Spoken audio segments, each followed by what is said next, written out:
La Sainte Seine. Dans le communiqué que nous venons de lire aujourd'hui, je vais juste ajouter un communiqué que nous n'avons pas, que je n'ai pas pu écrire sur le bulletin. Nous avons une semaine de prière. Comme le début de chaque mois, nous avons une semaine où nous nous trouvons ici pendant 5 jours pour prier. Demain, c'est une journée fériée auquel nous restons chez nous. Mais où nous nous reposons. Mais le diable ne se repose jamais. Amen. Amen.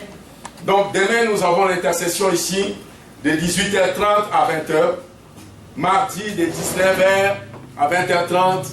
Mercredi, jeudi et vendredi, nous sommes ici.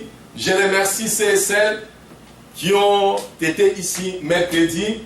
Et puis, il y a un groupe de gens qui étaient ici vendredi. Je vous dis merci. Donc, nous essayons de briser la glace, de rester chez nous. Je vous demande de se réveiller. Avec le feu du Saint-Esprit, nous pouvons changer les choses. Amen. Amen. Je ne sais pas s'il y a combien de personnes auxquelles nous allons partager la Sainte Seine. Comme j'avais dit aujourd'hui, nous allons prier pour les enfants qui retournent à l'école et nous allons prier aussi pour les familles qui les accompagneront tout au long de l'année. Accompagner les enfants à l'école, faire les devoirs, c'est vraiment un travail énorme. Ça demande la disponibilité des parents, ça demande beaucoup d'efforts et nous allons prier ensemble que Dieu puisse vous accompagner, que Dieu puisse vous donner les ressources auxquelles vous pouvez déployer pour assister ces enfants, être près de ces enfants. Et nous allons prier pour la santé de tout un chacun de nous, afin que les choses aillent mieux. Amen. Amen. Amen. Donc, avant la Sainte Seine, nous allons écouter la parole du Seigneur. Juste, nous allons chanter. Nous allons chanter. Alors que je vais chanter, si vous connaissez les chansons, vous chantez avec moi. Sinon, si vous ne connaissez pas les chansons que je chante, restez dans la prière, priez que Dieu vous parle, priez que Dieu puisse vous donner sa parole. Amen. Amen.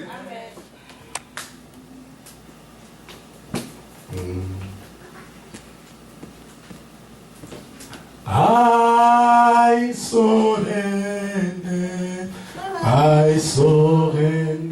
all. I surrender all to thee, my blessed Savior. I surrender. Oh, I surrender all.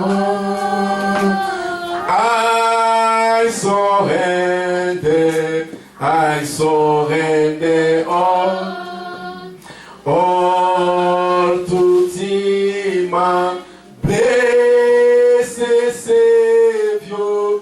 I surrender. Oh, I surrender all. Oh, I surrender all to thee, my blessed Savior. I surrender. Oh, we prends tout, Seigneur. Oui, prends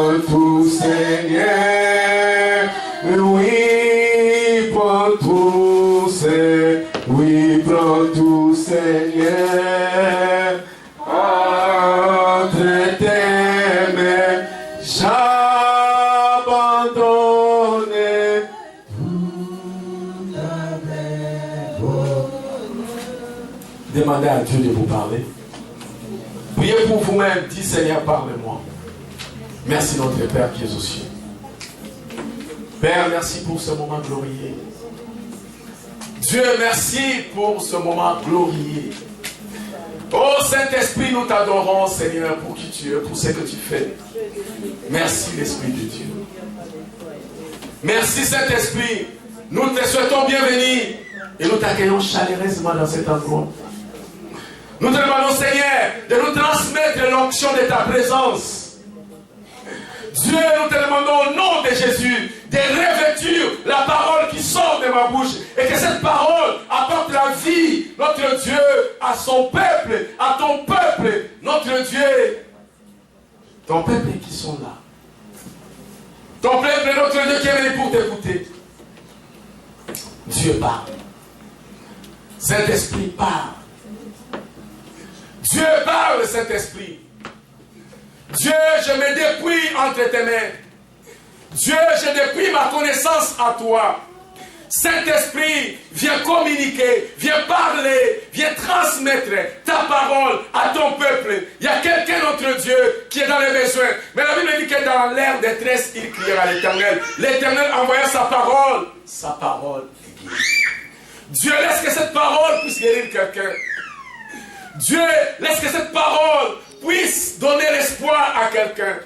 Laisse que cette parole puisse monter, notre Dieu, puisse donner à quelqu'un la force du Seigneur de surmonter les obstacles auxquels notre Dieu y fait face. Jésus, lève-toi, que nos ennemis dispersent et que ceux qui nous haïssent fuient devant ta face. Dans le nom de Jésus, Amen. Amen.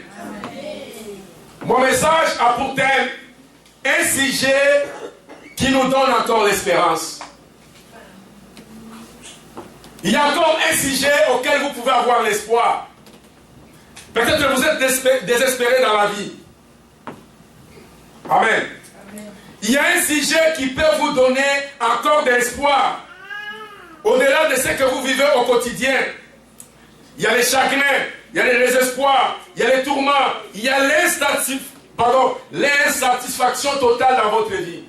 Amen. Amen. S'il vous plaît, j'aimerais vraiment que vous puissiez écouter cette parole.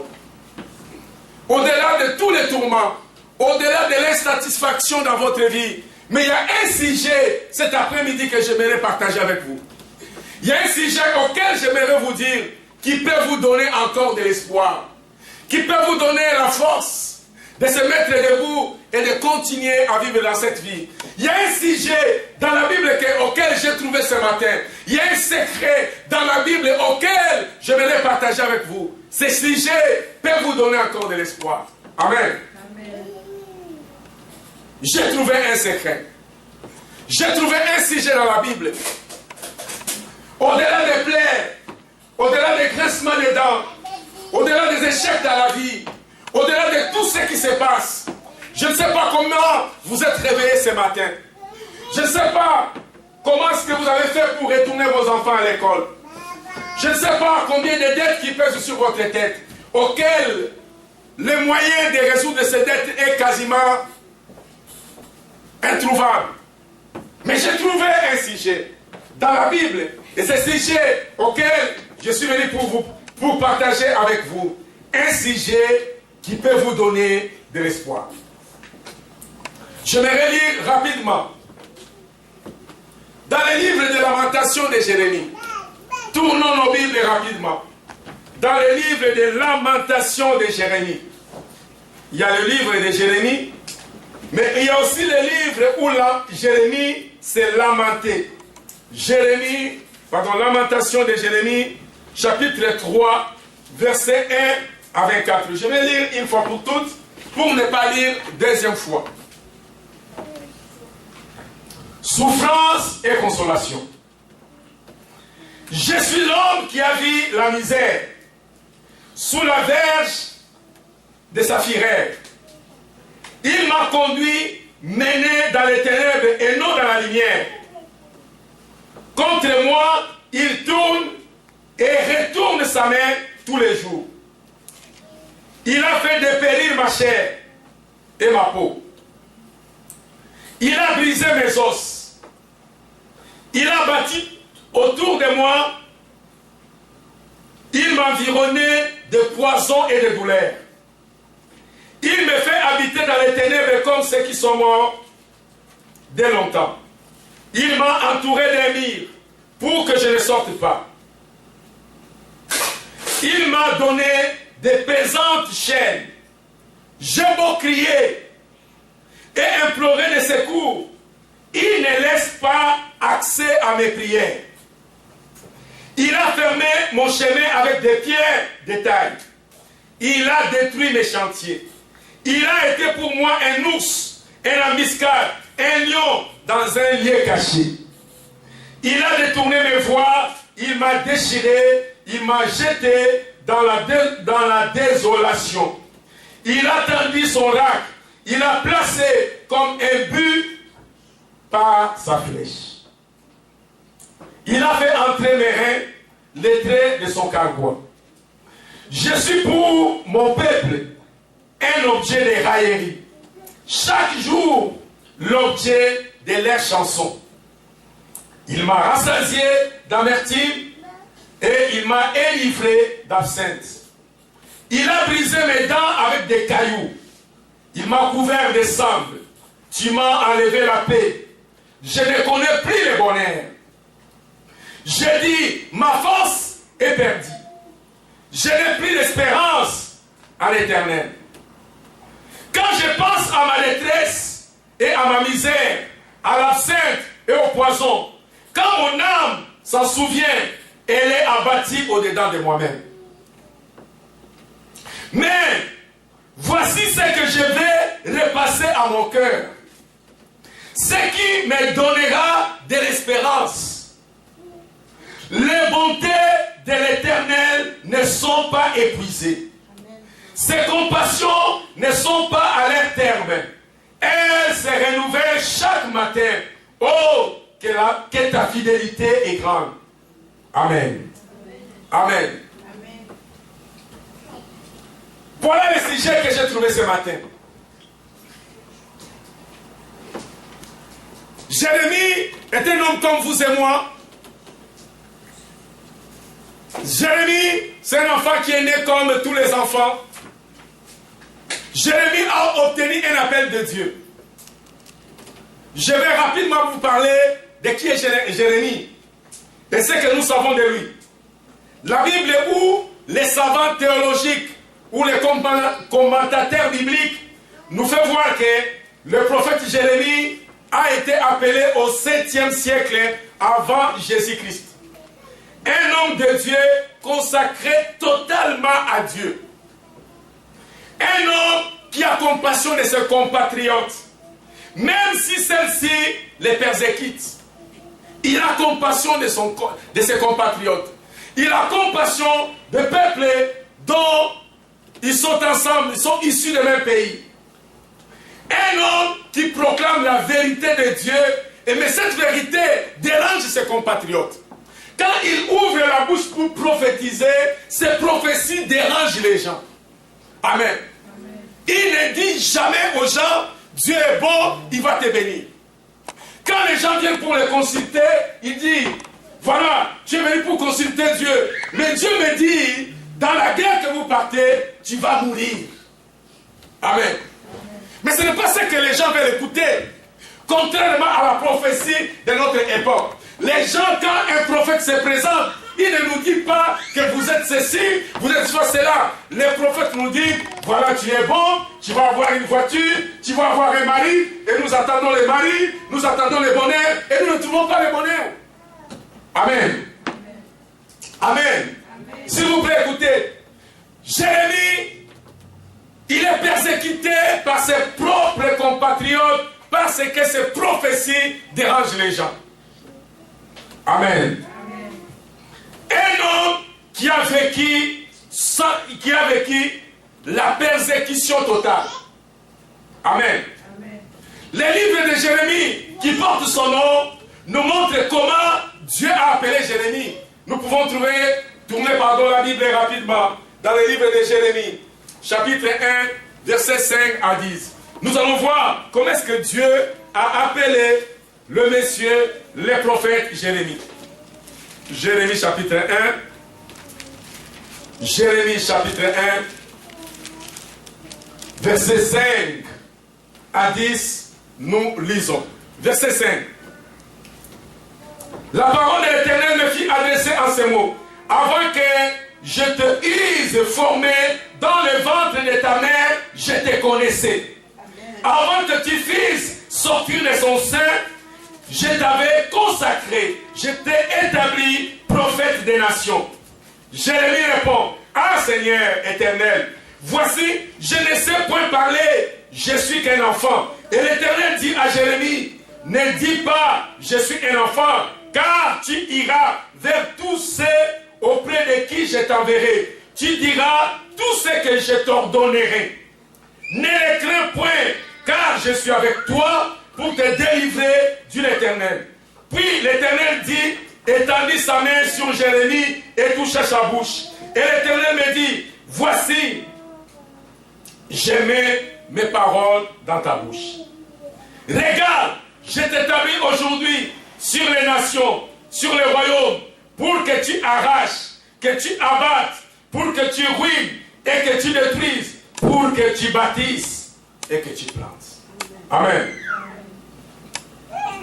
Jérémie, un homme de Dieu, un enfant comme Wilson, comme Marc-Olivier, un jeune garçon qui naît dans une famille, mais qui a un avenir, qui pense à devenir ingénieur, qui pense à devenir quoi que ce soit. Mais subitement, il va être visité par Dieu. Et Dieu va lui dire, écoutez Jérémie, moi je t'ai choisi pour être mon prophète, pour être ma bouche, les choses sortiront de ta bouche. Tu parleras ce que je veux, que toi tu puisses parler aux gens. Mais Jérémie va répliquer, il dit, mais je ne peux pas parler. Souviens-toi Seigneur que je suis qu'un jeune garçon, je suis un enfant, je ne peux pas parler. Dieu dit lui-même, ne crains pas, moi je vais mettre mes paroles dans ta bouche et tu vas y parler. Je vais t'envoyer vers qui que ce soit et tu vas ordonner mes ordonnances. Amen. Au verset 10, on lui dit, voici ce que tu vas faire. Tu vas arracher, tu vas battre, tu vas ruiner, tu vas détruire, tu vas bâtir et tu vas planter. Amen. Amen. Mais son ministère fut contesté par son peuple. Amen. Ou par ses compatriotes. Autrement dit, son message ne passe pas. Au temps de Jérémie, comme à notre époque aujourd'hui, c'est la même chose. Les gens n'ont jamais changé. Les années ont changé, les siècles ont changé, les présidents ont changé, les systèmes ont changé, mais les gens n'ont jamais changé. Les gens de l'époque de Jérémie, comme à notre époque aujourd'hui, nous voulons, quand je viens et je prie pour toi, oh maman Rosette, Dieu va te bénir, tu auras une voiture, tu es belle, amen, alléluia. Toi, Dieu a dit, si tu ne te répands pas, tu vas mourir. Je vais faire à l'église. Ça, c'est pas un prophète. Quand c'est un prophète, il va dire ça à l'église. Amen. Mais Jérémie dit des choses réelles. Jérémie dit ce que Dieu lui dit de dire. Jérémie ne veut pas tordre la parole du Seigneur. Jérémie ne veut pas amener les gens là où Dieu ne peut pas les amener. Jérémie ne proclame pas la paix là où Dieu n'a pas dit qu'il y aura la paix. Jérémie proclame dans son livre de Jérémie, au chapitre 6, il parle, par 6 ou 8, il parle de faux prophètes qui proclament la paix, mais il n'y a pas la paix. Alléluia. Amen. Amen. Amen. Amen. Il prophétise le malheur sur Israël et Juda pour leur rébellion. Il leur dit que vous êtes rebelles envers Dieu. Et voici ce que Dieu va faire. Amen. Dans le livre de Jérémie, chapitre 19, verset 14, on nous montre comment il était persécuté. Dans le livre de Jérémie, chapitre 20, verset 1 et 2, on nous montre comment est-ce que Jérémie était en prison. Comment est-ce que le roi l'a emprisonné? Parce qu'il parlait la vérité. Ce qu'il disait ne faisait pas l'affaire du roi. Les rois cherchaient une prophétie qui va l'arranger. Les rois cherchaient une prophétie qui va faire son affaire. Mais Jérémie disait les choses qui dérangeaient les rois. Amen. Nous allons lire ensemble le livre de Jérémie, chapitre 32, verset 1 à 4. Jérémie, chapitre 32, verset 1 à 4.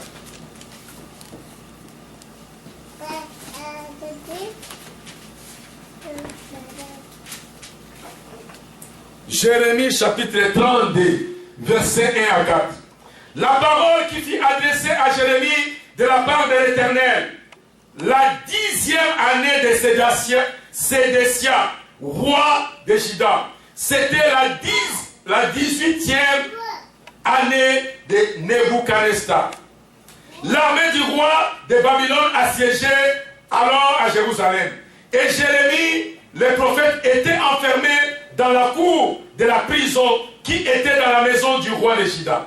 Sédécia, roi de Juda, l'avait fait enfermer et lui avait dit: pourquoi prophétise-t-il en disant ainsi parle l'Éternel, voici, je livre cette ville entre les mains du roi de Babylone et il la prendra. Sédécia, roi de Juda, n'échappera pas aux Chaldéens, mais il sera livré entre les mains du roi de Babylone et lui parlera bouche à bouche, et ses yeux verront ses yeux. Le roi de Babylone amènera Sédécia à Babylone, où il restera jusqu'à ce que je me souvienne de lui, dit l'Éternel. Si vous vous battez contre les Chaldéens, vous n'aurez point de succès. Amen.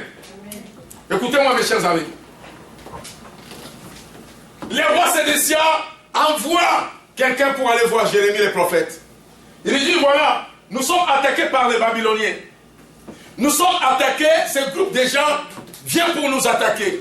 Alors le roi m'envoie pour te consulter, afin que toi, Jérémie, tu puisses consulter l'Éternel et nous dire qu'est-ce que Dieu pense.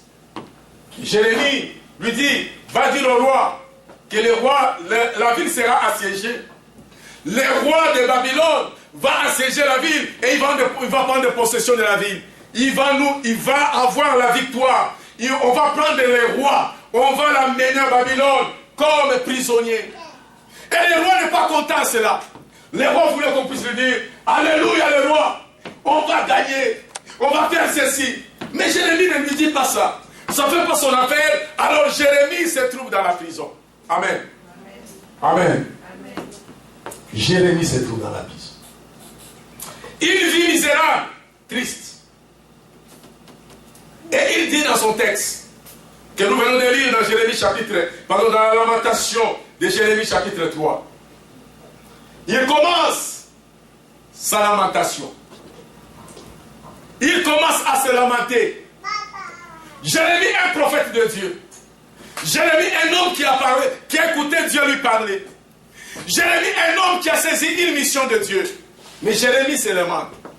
Quand nous avons lu le livre de lamentation de Jérémie, il y a un verset qui dit: il ne connaît pas le bonheur.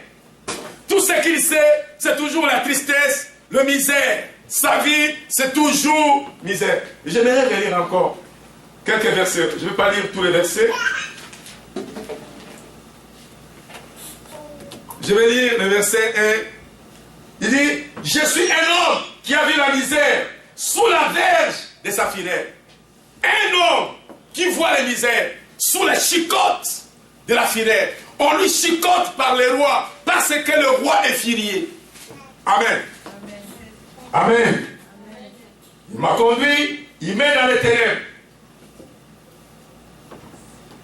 Le verset 8.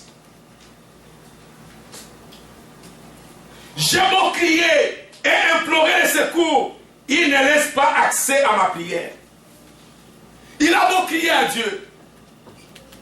Il a beau crier à Dieu, mais les prières de Jérémie ne portent pas les effets. Les prières de Jérémie ne sont pas exaucées comme Jérémie voudrait. Les choses ne vont pas comme Jérémie les souhaite. Jérémie souhaite être un prophète où il va vivre dans la paix. Il ne va pas être chicoté parce que c'est un homme de Dieu qui mérite les honneurs, qui mérite double honneur. Alléluia. Mais Jérémie, ses prières ne sont pas exaucées. Je vais lire verset 14 et je descends. Je suis pour mon peuple un sujet de moquerie, chaque jour l'objet de leurs chansons. Il m'a rassasié d'amertume, il m'a enivré d'absinthe. Il m'a brisé les dents avec des cailloux. Il m'a couvert de cendres. Dieu m'a enlevé la paix. Je ne connais plus le bonheur. Je ne connais plus le bonheur. Jérémie ne connaît pas ce qu'on appelle bonheur. Amen. J'ai dit, et il dit, ma force est perdue. Je n'ai plus de l'espérance à l'Éternel. Je ne crois même plus. Est-ce que vraiment Dieu m'avait parlé un jour? Est-ce que vraiment Dieu m'avait appelé dans le ministère? Parce que je ne vois jamais le bonheur. Je ne vois jamais le bonheur de Dieu. Je ne vois jamais les bontés de Dieu. Je ne vois jamais les merveilles. Il y a chaque jour des chicottes. Alors je vais aller voir les peuples de mon pays. Ils se moquent de moi. Mon nom, c'est le sujet de leurs chansons. On ne parle que de moi. Mais quand on parle de moi, on ne parle jamais de bien. Alléluia. Amen. Alléluia. Amen. Je ne sais pas si je parle à quelqu'un. Amen. Amen. Mais je pense à ma détresse et à ma misère, à l'absinthe et au poison. Quand mon âme s'en souvient, elle est abattue au-dedans de moi. Amen. Il dit, je pense chaque jour à ma misère. Mais ce n'est pas la misère que je veux. Je pense à la persécution. Je pense à l'absinthe. Je pense au poison qu'on met dans ma nourriture. Je pense à mes chicottes de chaque jour. J'ai perdu l'espérance envers Dieu. Il n'y a plus d'espoir. Est-ce que je vais terminer ma vie comme ça? Ce n'est pas ce que je voulais. Je ne voulais pas devenir un prophète. Je ne voulais pas être notre Dieu, quelqu'un qui proclame ta parole. Je voulais être monsieur, madame, tout le monde. Je voulais vivre une vie heureuse. Mais malheureusement, me voici dans ce tourment de la paix de Dieu où il n'y a pas de bonheur. Mais il y a un verset. Voici ce que nous dit. Et je ne sais pas si cette parole est pour toi. Je ne sais pas si Dieu s'adresse à quelqu'un. Le verset 21 dit, voici ce que je vais repasser à mon cœur. Ce que je vais regarder dans mon cœur. Ce qui me donnera un peu de l'espérance alors que j'ai perdu l'espoir. Mais je vais repasser quelque chose dans mon cœur. Quelque chose qui peut me donner l'espérance.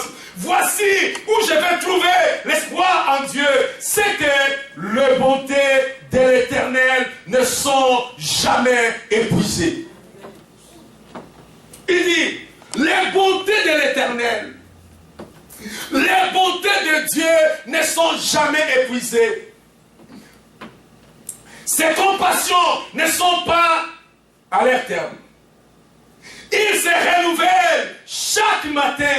Grande est ta fidélité. Mes chers amis, c'est ce que j'ai trouvé pour vous.